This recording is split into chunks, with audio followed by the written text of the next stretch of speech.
আসসালামু আলাইকুম, সবাই কেমন আছেন? আই হোপ সবাই ভালো আছেন।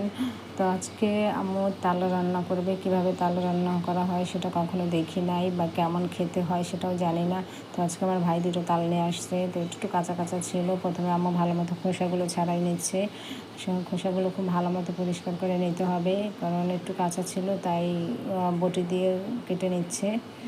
তো ভালো মতো খোসাগুলো ছাড়াই নিয়ে এভাবে পিঠে একটু নরম করে নিচ্ছে। একটু নরম করে নিতে হবে। তো সব কটা এভাবে পিটানো হয়ে গেছে অলমোস্ট।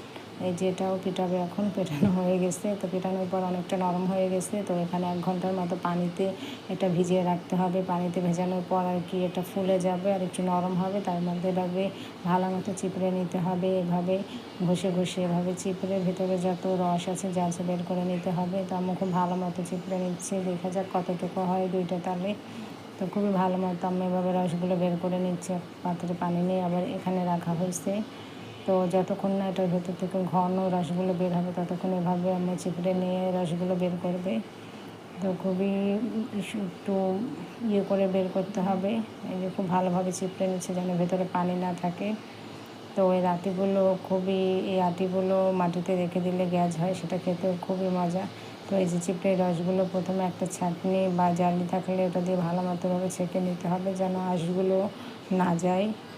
তো এটা শুধু রসটা এইভাবে ছেঁকে নিতে হবে। আম্মু সবগুলো রস এভাবে চিপড়ে বের করে ছেঁকে নিছে। তো এই যে ছেঁকে নেওয়া প্রায় হয়ে গেছে, এখন আর তেমন পানি নেই। তো বেশি একটু ঝামেলা বটে, কিন্তু সময়ও লাগে।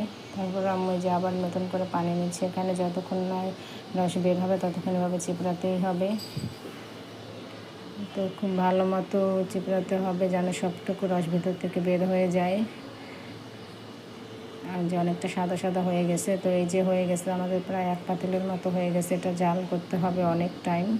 তো চুলার আঁচটা একটু কমাই নিচ্ছে। তো আস্তে আস্তে জাল করতে করতে যে অনেকটা ঘন হয়ে গেছে। এর মধ্যে আম্মু নারকেল আর চিনি দিয়ে দিছে, দুধ, কারণ সেটা ভিডিও করা হয় নাই।